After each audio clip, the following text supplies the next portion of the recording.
Over a decade into the Marvel Cinematic Universe, post-credit scenes have become an expected feature of Marvel movies. In the fourth phase of the franchise, the last 5 movies have all had post-credit scenes, each following a similar formula. The movies are basically treating these as extensions of the movie itself. In this video, we're going to look closer at a trend of post-credit scenes. First up, post-credit scenes have been used largely to introduce new characters in Phase 4. This goes all the way back to 2021's Black Widow, whose post-credit scenes were supposed to be our first encounter with Julia Louis-Dreyfus's Valentina. Thanks to the pandemic, we wound up meeting her in a larger role in Falcon and the Winter Soldier. But if she had been introduced in Black Widow, we'd have no context for it. Who is this woman? Why does she want Hawkeye dead? Tune into Disney Plus to find out what was going on to be Marvel's answer. But it continued from there. Eternals, for example, ended on a pretty shocking cliffhanger of some of the Eternals being whisked away by Arishem to defend Earth against his final judgment. But the post-credits scene has nothing to do with that, instead focusing on introducing Star Fox and Pip the Troll, characters who had nothing to do with the movie's plot. The other post-credits scene introduces Mahershala Ali's Blade from off-screen. Doctor Strange in the Multiverse of Madness really pushed it with its post-credits scene that felt completely disconnected from its twist ending. It too served to introduce Charlize Theron's Clea to the story, and she proceeds to grab Strange for adventures in the multiverse. And finally, Black Panther: Wakanda Forever introduces us to Prince T'Challa, son of King T'Challa, and a very early backup plan for when Letitia Wright is done with being Black Panther.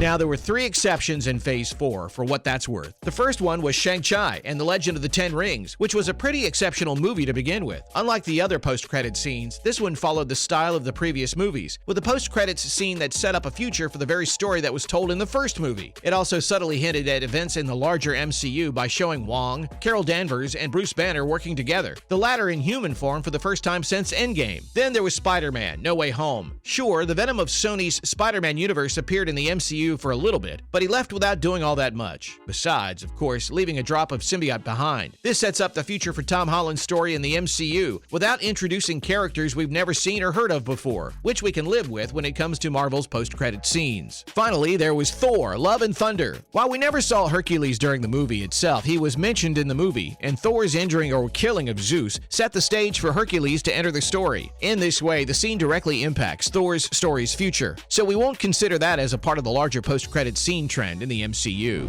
Next, here's why we think this style of post-credits scene isn't a good idea. While Marvel Studios didn't come up with the idea for post-credit scenes, they're the ones who really popularized the concept throughout Hollywood. We're at a point now where we have to double-check every movie for potential post-credits scenes. That's definitely a result of the MCU's impact on the movie industry. But post-credit scenes should be one thing: exciting. Seeing Star Fox and Pip the Troll might be exciting for fans of those characters, but audiences who've just watched Eternals aren't going to care about them. Similarly, T'Challa Jr. or Toussaint is an eyebrow raiser, but he won't be relevant to the actual story of the MCU for a long, long time. And while Valentina's appearances in the MCU are exciting now, they had less to do with her Black Widow cameo and more with the storyline set up for her in Falcon and the Winter Soldier. That brings us to the other problem with these characters. We've introduced them now, but when exactly are they going to be relevant to anything going on? Because Star Fox, for example, had no bearing on the plot of the Eternals movie. We also don't have a great sense of what his future will be or when we'll see him again. Guardians of the Galaxy 3, Eternals 2, only Kevin Feige knows. It's such a weird use of these scenes.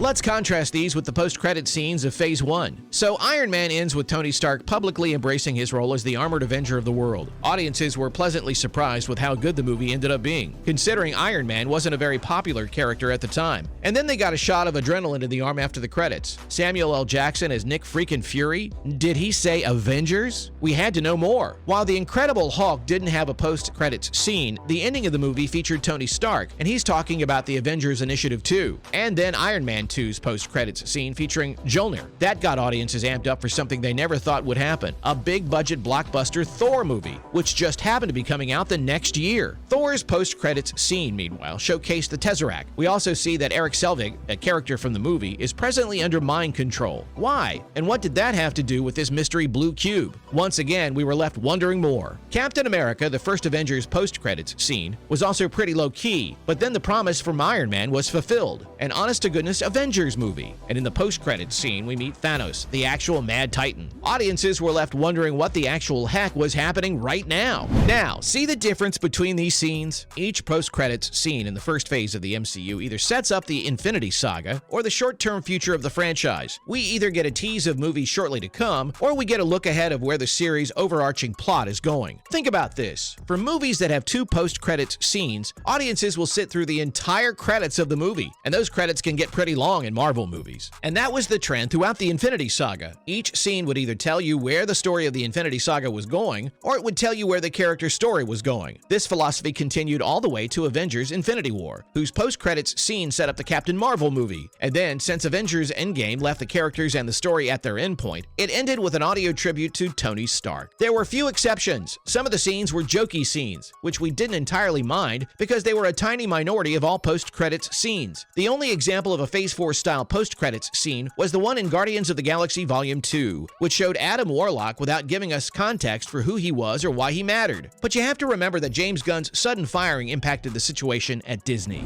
Moving on, you have to wonder why Marvel Studios changed its approach in the first place. It seems like Phase 4 of the MCU had 2 objectives. It introduced the multiverse, but it also significantly expanded the universe's scope. While during the Infinity Saga, the focus of the franchise was centered on the Avengers, we're seeing a lot more of the universe now. From the underwater kingdom of Talokan to the mind-bending world of the sorcerers, and of course everything in space. The MCU itself is now bigger than ever. The post-credit scenes contribute to that expansion. So in Shang-Chi, we learned that the 10 rings come from somewhere in the cosmos that even we on Earth don't recognize. Star Fox and Pip were apparently in a corner of space so far away that they never got caught up in what Thanos was doing. And Clea also found out about Wanda and Strange's battles after the fact. These things show that the Marvel Universe is so large that our focus point is very small in comparison. Is that a good idea? Well, we'll see where Marvel Studios is coming from. But fans have been complaining about how disjointed Phase 4 and the Multiverse Saga have been, and this is part of the reason. The post-credit scenes were a big part of stringing every movie along the overarching plot of the Infinity Saga, and we pretty much don't have that in the Multiverse Saga, for now. Finally, here's how we think Marvel could do better post-credit scenes in the future. All they really have to do is follow the example they set in the Infinity Saga. Make the post-credit scenes more about the Multiverse Saga or about the characters in the movies. It's understandable that they weren't really doing this in Phase 4, since that phase was hardly about the multiverse at all. But with Kang's arrival at the start of Phase 5, and the fact that an Avenger is going to tango with him, Kang should now be of immediate concern to the other heroes of Earth. You'd expect Ant-Man to tell his fellow Avengers at the very least about this guy who isn't just a threat to our universe, but to all universes. Instead of introducing even more characters from out of nowhere, Marvel should now be finding roles for the characters they have introduced. Put Star Fox in the upcoming Guardians movie, and Dane Whitman in the Blade movie. That way the post-credit scenes of Phase 4 can be redeemed in hindsight. We think that Marvel Studios is starting to realize that they've tried a few things in Phase 4, and it didn't work out all that well. Rumor has it that Kevin Feige is reviewing his Multiverse Saga plans. Nothing wrong with experimentation, but when something doesn't work, you have to drop it. That's it for today's video. What do you think of Marvel's post-credit scenes, especially in Phase 4? Let us know in the comments section below, and don't forget to like, share, and subscribe.